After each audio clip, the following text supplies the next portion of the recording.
Before I begin, I'd like to mention that this series was inspired by animation lookback made by YouTuber Animat under his YouTube channel, Electric Dragon 505.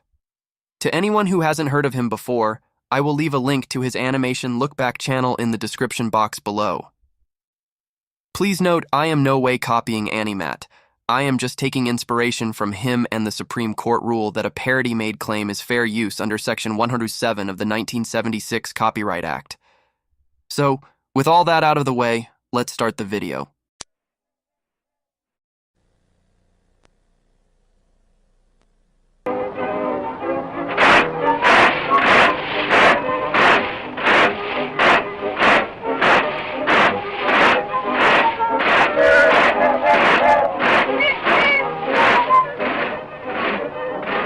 Animation.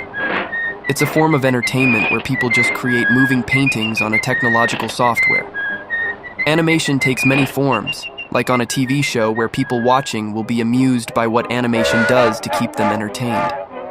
There are also commercials where just for a minute or less, you see how animation is used to advertise something. But then there are blockbuster motion pictures, forms of media that take at least an hour, less or more, to make sure you are entertained. Other forms of animation include hand-drawn, where again you basically see a drawing come to life. You also have stop motion, which is where a bunch of robots with clay attached to them are manipulated by human hands, and every time people make them move, frames are taken to make it seem like the robot is moving. One last form that seems to be the dominant animation in today's media is CGI, also known as computer-generated imagery, where you basically use computers to make a character and background look like a 3D image. There are many companies in the world that specialize in use of CGI, like Pixar, DreamWorks, Illumination, and Sony Pictures Animation. But then, there's one studio film that has basically become the second CGI-based animation studio that produces mainstream movies like No Tomorrow. One studio that has sadly been closed down due to unfortunate circumstances. One studio who had a good 17-year run of releasing just 13 movies. Of course, I am talking about Blue Sky Animation Studios.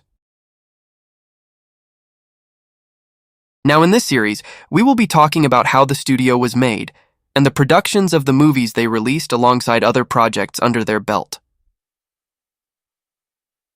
Let's begin.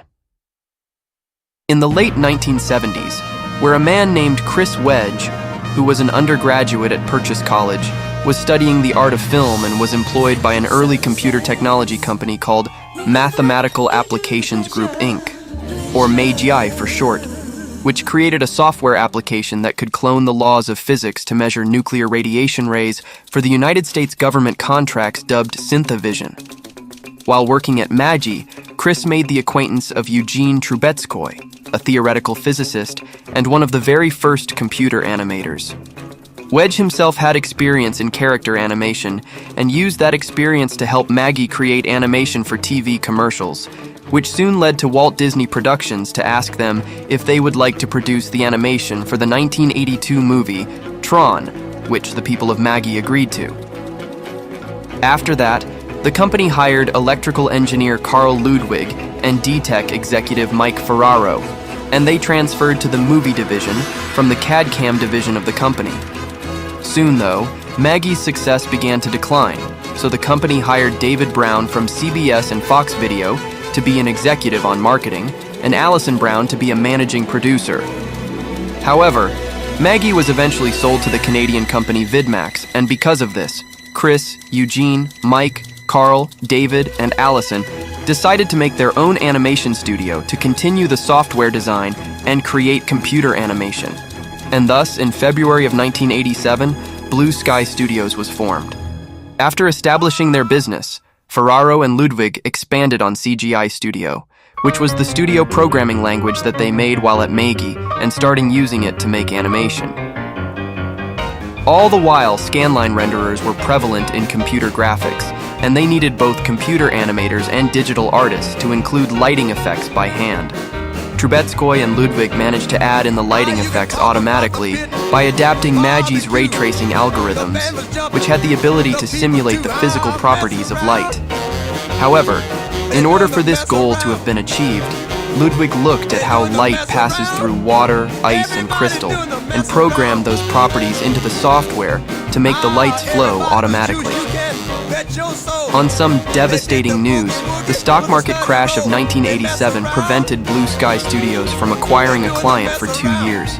Thankfully, they finally got a client as an unknown company that wanted their logo animated so that it would fly over the ocean in front of a sunset. The people at Blue Sky spent 2 days rendering a single frame and sending it to the client. The client accepted their offer, but the team found out that they were unable to make the entire animation in time without help from a local graphics studio, which provided them with extra computer processors. Throughout the late 1980s and 1990s, Blue Sky Studios concentrated on the production of TV ads and visual effects for film. They animated commercials for pharmaceutical companies and developed the first CGI M&M characters. Using CGI Studio, Blue Sky made over 200 other commercials for companies like Chrysler, General Foods, Texaco, and the United States Marines. They also developed one of the earliest cartoon bumpers for Nickelodeon that featured the orange blob turning into at least 3 things.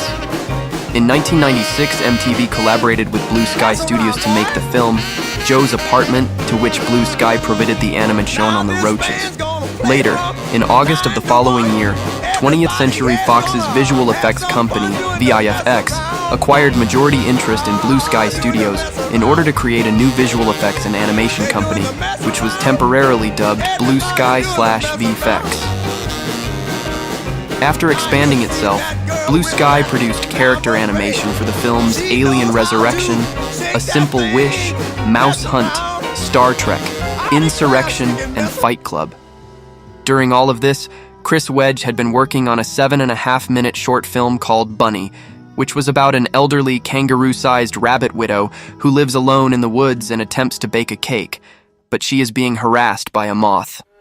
However, and spoiler alert to those who did not see the short, the moth soon leads her into the oven where she enters the afterlife. At the time, Wedge had been advising the thesis for Mr. Carlos Saldanha, while the latter was a graduate student at the School of Visual Arts, during which Wedge shared storyboard panels for Bunny with him. After Carlos graduated, Blue Sky Studios hired him as an animator. During the production of Bunny in 1996, CGI Studio were required to render fur, glass, and metal from various light sources, like the swinging light bulb and an ethereal cloudscape in the oven scene. While making Bunny, Carl Ludwig modified CGI Studio to simulate radiosity, which causes the light rays within the short to reflect off of multiple surfaces. Blue Sky Studios released Bunny in 1998, and it received the Academy Award for Best Animated Short Film. Not only that, but the success of the short also gave Blue Sky Studios the green light to produce feature-length films. And that brings us to film number 1 made by the company, Ice Age. Set during the prehistoric era of history, the titular sub-zero climate dawns on the Earth, so the local wildlife is migrating south to avoid the bitter cold. One animal, though, a grouchy mammoth named Manny, is heading the other way to be left alone. However, he ends up unwillingly befriending a clumsy ground sloth named Sid, who was recently abandoned by his family. Meanwhile, a saber-toothed tiger named Diego is ordered by his cruel pack leader Soto to locate a human baby belonging to a tribe of natives so that Soto can kill him in revenge for the baby's father killing half of his fellow tigers. However, the baby ends up in the custody of Manny and Sid, and when Diego finds them, they all join forces to bring the child back to his tribe, with Diego secretly planning on leading them to his pack. Now, before I go and talk about this movie's history, I would like to say that this movie was actually a hand-me-down by one of the most well-known animators of all time, Don Bluth. You see, the film was originally pitched to Bluth's then-current animation company, Fox Animation Studios, in 1997 by a producer named Laurie Forty, and Bluth was supposed to make the movie after his 2000 animated sci-fi feature Titan AE, and was going to make it more of a full-on drama. However, after Titan AE bombed hard at the box office, FAS filed for bankruptcy. Not just that, but Don decided to get out of the movie-making business because he has not made another animated film since the start of the new millennium over 2 decades ago. Anyway, when Bluth's company went down under, the newly developed Blue Sky Animation was handed the task of making Ice Age after Disney wasn't interested in the project. Though, to those not in the know, we will be talking about Disney sometime later in this history. Anyways, before deciding to make Ice Age, Blue Sky's first movie idea was a Christmas film titled Santa Calls, based on a book by William Joyce. But it's likely they lost interest in that when they were given the task to create Ice Age. Screenwriter Michael J. Wilson worked with Laurie Fort to write the script's first draft, and Chris Wedge was brought on to the project as the director in late 1998. Not only that, but Fox wanted the movie to be more of a comedy, and brought in writer Michael Berg to help give the film its comedic tone. When production began in June 2000, just a week after the closure of Fox Animation Studios, Blue Sky was given a budget of $58 million by Fox. The film had many writers from Peter Ackerman, John Vitti, and Mike Rice, the latter two of whom wrote episodes for the famous Fox animated show, The Simpsons. The film's development team went on several trips to the Museum of Natural History to do research for the movie, so that it would feel like it's in the actual Ice Age. What resulted was the team translating the info that they got by stylizing it in order to be within the film's story. While researching the movements on the animals, 32 animators went out and visited a park and observed local squirrels, taking note of their twitchy way of moving. This, along with a suggestion by Michael J. Wilson's daughter, is what gave them the inspiration to make the Blue Sky mascot, Scrat, who the team didn't base on a real prehistory animal, but just decided to create a mixture of a squirrel and a rat. Although, recent science findings do point out that a prehistoric squirrel like Scrat did exist in real life. Scrat was also planned to have a voice actor, but that idea was dropped because the people felt like he worked better as a silent comedic side character, with his mumbles being provided by Wedge. The team had very different ideas for our three main protagonists. Manny was supposed to be voiced by an actor with a big, booming voice like James Earl Jones or Ving Rhames. But Chris wanted a more comedic role, and after Albert Brooks declined, the star of Everybody Loves Raymond, Ray Romano, was given the role. For Sid, he was a lot more of an anti-hero, a self-involved hustler who would unhesitantly take advantage of others for his own sake, sort of similar to how Woody was during the first stages of Toy Story. This would especially be the case where he would try to hide from a character who was deleted from the film, a female sloth named Sylvia, voiced by comedian Kristen Johnston, who had an obsessive crush on him. However, the people at Blue Sky felt like the people in the audience wouldn't like Sid this way, so he was rewritten into more of a sympathetic loser, and one scene involving Sylvia meeting Sid at the mud baths was replaced with the Rhino characters, Carl and Frank. Not just that though, but Sid's voice actor, John Leguizamo, tried out at least 30 different voices for Sid to make it sound like he had food in his mouth after watching a documentary about sloths. And for Diego, he was supposed to die at the end of the film, most likely to add in on the drama. However, his voice actor, Dennis Leary, warned the people at Blue Sky that this would get a negative reaction from the kids in the test audience. And guess what? He was proven right. When the movie was shown to a test audience, the kids there were practically traumatized with depression upon seeing Diego die. After which, the ending was rewritten and Diego lived. Also, circling back to the actors, they were encouraged to do as much improvisation as possible for the movie in order for the animation to be spontaneous. Speaking of the animation, the people at Blue Sky modeled the characters and environments using Wavefront's Maya animation software, and the rendering was completed fusing CGI Studio with an in-house ray tracing program that was made since Blue Sky was created and was also used in Bunny. In order to keep the film exciting to watch, the animators took liberties with Sid as he was given a fast-paced movement in most of the scenes in the movie, along with a more flexible range of motions. In a reverse situation, his arm movements were more restricted in order to maintain the lazy attributes to sloths. The character who was pretty challenging to animate was Manny, on account of his characteristics as a mammoth, like his long fur and massive trunk that constantly covered his face. This was because a woolly mammoth hardly appeared in animation, so the animators had to figure out how Manny would realistically move. Because, as character designer Peter DeSev explained, a woolly mammoth isn't simply an elephant with long fur. However, Carlos Saldaña stated that Diego was actually one of the more tricky characters to animate, since some scenes featured him at high speed, while others kept his motions more restricted and focused on his facial expressions. One last interesting thing to note is that the cave drawings shown in the end credits were done by the animator's kids, with Sid's drawing that was done by him at one point in the movie being drawn by the 3-year-old son of animator Dan Schuffelman, Will. What are you doing? I'm putting sloths on the map. When the movie was released on March 15, 2002, it ultimately helped make Blue Sky into a household name. It earned many good reviews from critics and audience alike, with a score of 77% on Rotten Tomatoes, and was even nominated at the 75th Academy Awards for Best Animated Feature. For the box office, it was pretty much in line with the critics.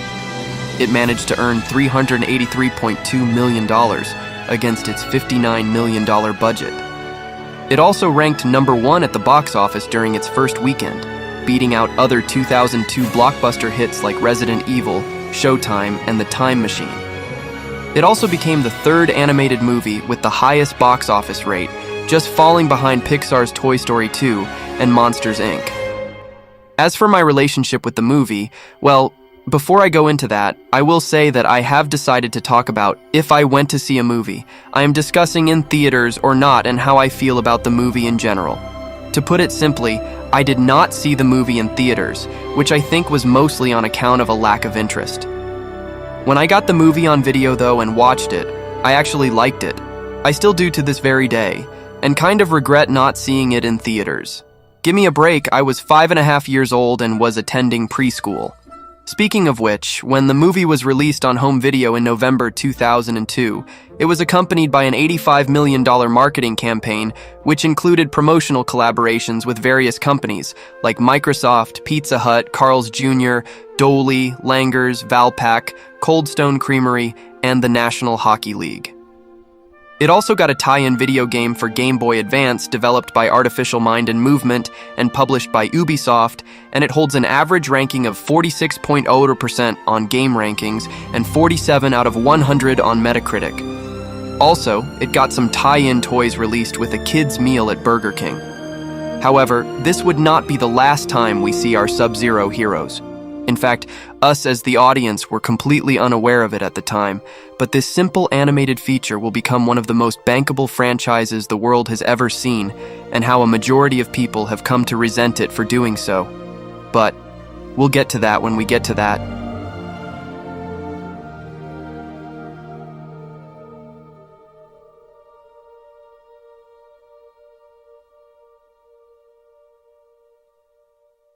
Shortly after the success of Ice Age, the pressure was on for the people at Blue Sky to make their second animated film in hopes to be kept afloat. While they managed to make a successful animated film, that success was fleeting the more they put off making animated films. It was what I presume to be a stressful situation, but luckily, the people at Blue Sky managed to get their heads in the game and focused on making another animated feature in order to be a success once again. And so, Chris Wedge and his Ice Age crew rejoined forces to try and make lightning strike twice with their next animated project, in which they decided to come out of the prehistory era and enter into the future with robots. It's the story of Rodney Copperbottom, a working-class inventor wannabe who decides to relocate to Robot City in order to help his struggling parents by getting a job at an invention company founded by his idol, Big Weld. However, Rodney soon finds out that the company has been taken over by a greedy robot named Ratchet, who plots to discontinue making spare parts and focus on only producing upgrades for robots. Secretly, Ratchet is the son of the evil owner of the chop shop, Madame Gasket, and they plan to get rid of old-fashioned robots in order to take over not just Big Weld's company, but the entirety of Robot City as well.